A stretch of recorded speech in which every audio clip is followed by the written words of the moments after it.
on the beat.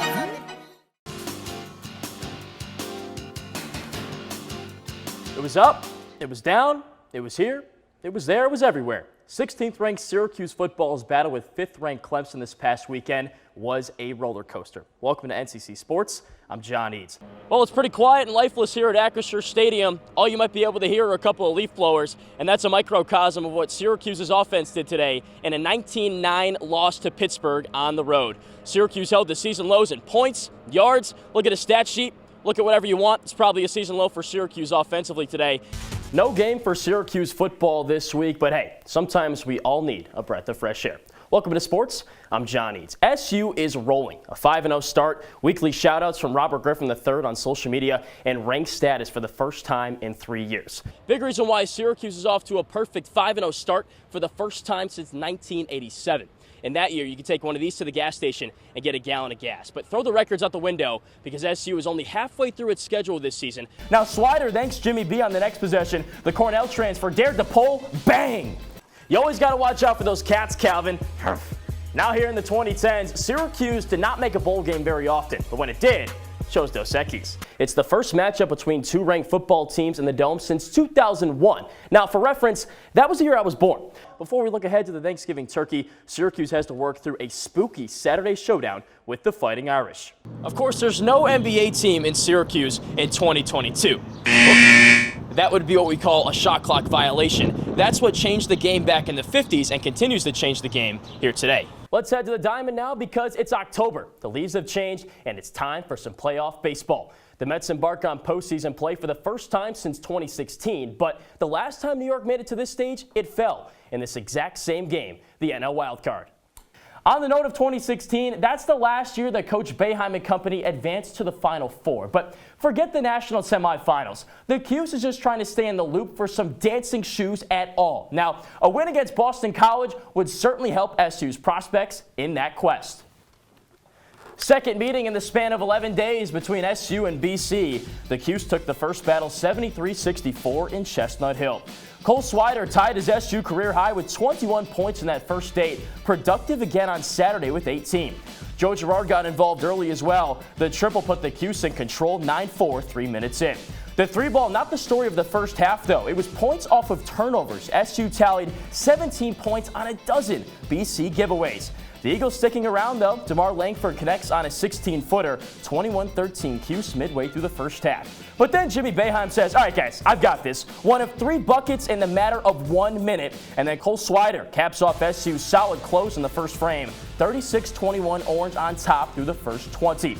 The Eagles trailing by 15, and mainly because they shot 7% from beyond the arc in the first, Brevin Galloway drains his lone triple of the night. 4 minutes later, Galloway skip passes. Mackay Ashton Langford knocks down a long-range deuce. SU still up 20 early in the second. That big lead predicated upon the Orange's efficiency from downtown. Joe Girard snipes again from range. 3 minutes later, Cole Swider sets up the give and go, finds some open real estate on the wing, and splash. 61-41, SU up with 6 minutes to go. Now Swider thanks Jimmy B on the next possession. The Cornell transfer dared to pull, bang! The 3-point shooting the difference in this contest. Syracuse converts at a 44% clip to flock the Eagles. Patty Casey says goodnight and safe travels. 76-56, the final score. That's now 3 straight losses for Syracuse after starting the season 6-0. And for Dino Babers, he is 5-18 as SU's head coach in the month of November. The Orange look to get back in the win column next Saturday against Florida State, senior day in the JMA Wireless Dome, and SU looks to retain its perfect ACC home record. Wagner passed the ball today 6 times for a whopping 19 yards. One of those passes picked off by Deuce Chestnut, and he ran it in. So I think that his confidence is certainly growing, and as a whole, this secondary's confidence grows off of that because Garrett Williams has been at the forefront of the effort this season for the Syracuse secondary, for the Syracuse defense. Deuce Chestnut, on the other hand, hasn't been tested that much. We haven't really heard much from him, whether that be because quarterbacks aren't throwing to him or he just hasn't really had to step up and make that many plays. But he made that play today, and I think that's big for his confidence moving forward because he had 4 picks last year, freshman All-American type season, and for him to do that maybe boost his confidence going forward. And SU's going to need that confidence and need Chestnut's best play because the defensive line, the linebackers, they've been hit really hard with injuries, and SU's also lost guys like Justin Barron and Rob Hanna due to targeting. So Deuce Chestnut gaining confidence is big for this entire secondary. I think this defense is flying around playing its best football right now, so it stems just beyond the guys in the defensive backfield. Well, Syracuse certainly made it interesting late. The Orange trim what was at one point a 20-point deficit to just 2, but ultimately fall in their ACC home opener 84-82 to Pittsburgh. The Panthers hit 13 three-point shots from beyond this arc, the second team this year to come inside the JMA Wireless Dome and connect on 10 or more threes. Colgate, the other team to do that this year, and funny enough, a player that led Pittsburgh tonight, Nelly Cummings, he had 22 points in this contest, hit 6 threes today. He did the same thing last year when Colgate came inside the Dome and upset Syracuse. He recaps his deja vu type moment 1 year later. It felt really good to win this game. You know, the threes are the threes, but to win this game was what we came here to do, and I'm very happy that we did that. Really good player, obviously smart player, and he obviously can make a lot of shots. We knew that coming in, and you know we didn't execute really the defensive game plan right away that we probably wanted to. We talked about it in practice, coach preached it to us, and it's on us to kind of go execute. Another place Syracuse really struggled tonight was right here inside the paint. Pittsburgh out-rebounds SU 44-35 in this contest tonight, and Coach Boeheim chalks it up to simply a lack of effort from his forwards. It's hard when your two starting forwards just don't have the effort. I don't know what their game is or what they think it is, but there's not effort. And if you don't have effort, you can't play this game. Simple. Not much fun to be had for Syracuse fans tonight, really until the closing minutes when SU made it interesting. But what was fun was who was sitting right here watching the game. Stephon Diggs, Gabriel Davis, and Josh Allen all coming in to watch SU play, sitting in these chairs right here. They saw Judah Mintz lead Syracuse as a freshman with 22 points. They also saw 3 other freshmen come in off the bench to our right and score 21 points. That was Justin Taylor, Quadir Copeland, and Malik Brown combining for that tally. And Taylor says the trio brings a unique energy off the bench for Syracuse. Yeah, I think it's just doing whatever coach needs us to do. Where a lot of it's rebounding, just because we need that rebounding presence without Jesse, especially if he gets in foul trouble. Make an impact on both ends of the floor, bring in energy. Yeah, they did a great job, especially obviously Quadir. That's what he's been doing in practice all year. He provides that energy, provides another voice, and he provides effort. That's all coach really cares about. Is if you're giving effort, you're competing, you're playing hard 10%. Coach really enjoys playing guys who do that, and that's what Quadir does. So he did a great job. I mean, all the freshmen did a great job all year. So it's sour milk and bitter cookies this year for Syracuse on Christmas. The Orange's 5-game win streak snapped by Pittsburgh. Now, the Dome going to look a little bit like this for the next 10 days or so. SU next in action on New Year's Eve against Boston College. The Orange seeking their first ACC home win. Tip-off is at 2 o'clock. Reporting from the JMA Wireless Dome, I'm John Eads, Citrus TV. Best mark in program history, even better than Don McPherson, who had a 90% completion percentage in a game previously. And I chalk it up to a couple different things. Today, Wagner had 0 tackles for loss. The Seahawks got no pressure in Syracuse's backfield, so the offensive line was able to create clean pockets, give Garrett Schrader time, allow him to wait for his receivers to get open, go through those progressions. Then those receivers getting open, they didn't drop a single pass today, so they had their opportunities. They made the most with those opportunities. A lot of different guys got involved today. Perfection. That's the only word that should come to mind when you think about Syracuse field hockey when it plays at J.S. Coyne Stadium. Welcome to NCC Sports. I'm John Eads. SU completed its regular season home slate with a flawless 9-0 record in the friendly confines of South Campus. Now, being perfect is extremely difficult to do, but it helps when you have veteran leadership littered all over your roster. That's what the Orange enjoyed in 2022, and Sunday offered an opportunity to honor the group of 10 seniors on Syracuse's squad. Syracuse field hockey was in action at home for the final time this season on Sunday. The Orange edged out Northeast foe Rutgers 4-3, and it was also senior day at J.S. Coyne Stadium. SU honored a group of 10 of its veteran players who have meant so much to the program. Yeah, we've been an amazing group, and we've been doing it all together. And I'm of course here only for a year, but I think all the seniors mean a lot for everyone. So I'm very proud of them, and it's a good way to end with them on this field. Syracuse is bidding a special goodbye to one of the best players to ever don the orange uniform. 3-time All-American Charlotte DeVries has nothing but good memories to take away from her time on the Hill. I've had a wonderful time here, 4 years playing on this field, and just this place means so much to me. So it was definitely crazy that this is the last time that I'll be playing on this home field, but good emotions, grateful. So the last opportunity for DeVries and other SU players to take down an opponent on South Campus. Sunday was also the last chance for parents to watch their loved ones in action on the turf. But they recognize that this experience goes much further than just the game. Friendships that these girls make are everlasting, and she's made the best friends of her life here at Syracuse, and we really have treasured this experience. Absolutely. This year's senior class features 4th, 5th, even 6th-year players. This has allowed for friendships that typically wouldn't come about at college. With a group that's so diverse, even SU head coach Ange Bradley struggled to describe the unit with a single word. I don't know, quite honestly. I have to think about that because it's a group of 10. Again, it's 3 different groups within one group. But I would say belief, and they want to do something special together. Everything is on the table, and anything is possible for this group of seniors to accomplish and go out with a bang. The 12th-ranked Orange hit the road for a duel with 13th-ranked Wake Forest on Friday. After that, it's time for the postseason, starting with the ACC tournament.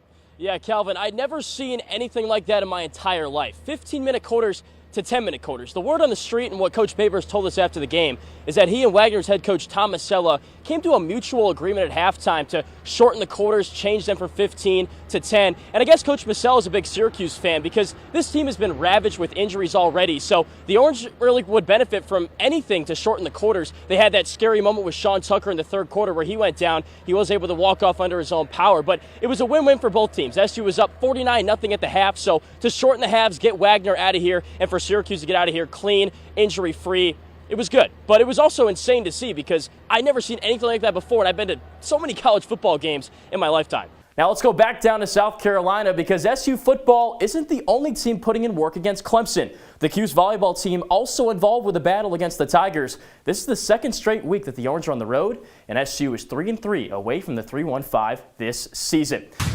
A joyride indeed, Calvin. Now, I wasn't alive for any of these games, but if you were a Syracuse fan in this time period, you were simply vibing. SU appeared in a dozen bowl games from 1985 to the turn of the century. Now, things started with a loss in the Cherry Bowl back in '85. Great game, by the way. But from there, the dynamite was lit for Syracuse.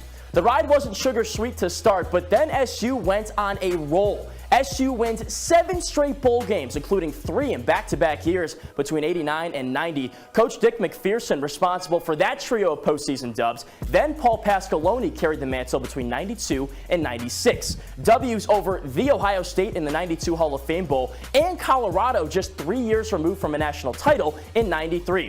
SU closed out the 20th century with a 2013 win in the Music City Bowl. So in summation, an 8-3-1 record between 1985 and 1999. Not too shabby, eh, Calvin? Coming into today's game, Sean Tucker's longest carry of the season was for 13 yards. Syracuse was waiting, pleading for that home run hitting play, and today they finally got it as Sean Tucker crossed the 40-yard line, made a jump cut, and 60 yards later found the end zone for his longest carry of the season, part of a 200-yard game, the second of his career. So what was different today with the Syracuse run game? SU head coach Dino Babers says the offensive line was sick of hearing the criticism. I just think the guys they're just, there's a lot of want to. You know, they're just getting tired of hearing people talk about it. Maybe me, and they just wanted me not to talk to them about it for the next week. So I'm glad they're tired of hearing my voice, and I was really happy with the results of it. Definitely, I would say just put in more work, just try to do extra, working on my speed, working on what I'm best at, and it showed on the field. Well, Tucker in the ground game certainly got their swagger back today. 23 carries for 232 yards and 3 touchdowns for the running back. Big reason why Syracuse is off to a perfect 5-0 start for the first time since 1987. In that year, you could take one of these to the gas station and get a gallon of gas. But throw the records out the window because SU is only halfway through its schedule this season. A bye week next for Syracuse as they prepare for NC State in 2 weeks. The Orange need just 1 win and have 7 tries to get that win to claim bowl eligibility for the first time since 2018. Reporting from the Dome, I'm John Eads, Citrus TV. The 3-1-5 is buzzing with excitement and anticipation ahead of the biggest college football game to happen in Syracuse since 2001. Welcome to NCC Sports. I'm John Eads. The Dome has hosted several ranked versus ranked sporting events over the years, but since 2001, all of those top 25 battles have gone down on the hardwood, not the gridiron. That changes later this week when 22nd ranked SU hosts 14th ranked NC State in the Loud House. The Orange should be well rested after a week off, and that break could come in handy for what Syracuse head coach Dino Babers expect to be a gritty battle on Saturday. This is 15 rounds heavyweight. It's going to be some slugs going out there. There's going to be some shots, and you're going to get hit really, really hard, and how you handle that's going to affect the game. And it's going to be everybody that's out there on the football field. It will be a physical contest. A physical contest indeed. Syracuse and NC State own the top two defenses in the ACC in terms of both scoring and totals. SU tries to remain one of the unbeaten 15 teams in the nation. Kickoff is slated for 3:30 on Saturday. Staying in college football, a scary scene in Bloomington over the weekend. Former CNY high school football star Mike Hart collapsed on the sideline while coaching on Saturday. The Michigan running backs coach reportedly suffered a seizure during the first quarter of the Maize and Blues game against Indiana. Hart was carted off the field on a stretcher and immediately transported to a local hospital. The 36-year-old released a statement earlier today with an update on his status. In the statement, Hart thanked doctors, trainers, paramedics, and medical staff at the University of Indiana, as well as Michigan's team doctors and coaching staff. Hart says that health-wise, he is back in Ann Arbor and is trending in a positive direction and eyeing a return soon. So while Coach Hart is eyeing a return in Ann Arbor, another head man is on his way out. The Panthers fired Matt Rule earlier this afternoon after 2 seasons and change. Carolina is off to a disappointing 1-4 start to its 2022 campaign. Rule concludes his tenure in Charlotte with an 11-27 record and is the first Panthers head coach to serve fewer than 3 seasons on the sideline in franchise history. Back on the hill, 7th-ranked Syracuse men's soccer concludes a 3-game homestand with a Monday matchup against Loyola, Maryland. The Orange sit at 9-2-1 heading into this evening's contest. That's the best 12-game start for SU since 2014. The Cuse upset 4th-ranked Wake Forest 2-0 the last time it was on the pitch, and now Syracuse tries to get the upper hand in a series that has seen both sides win 3 games apiece. The 7th meeting between the Orange and Greyhounds is slated for 6 o'clock later tonight. That'll do it for NCC Sports. I'm John Eads. Guys, if you don't have any plans after this, that soccer game might be fun to catch over on South Campus.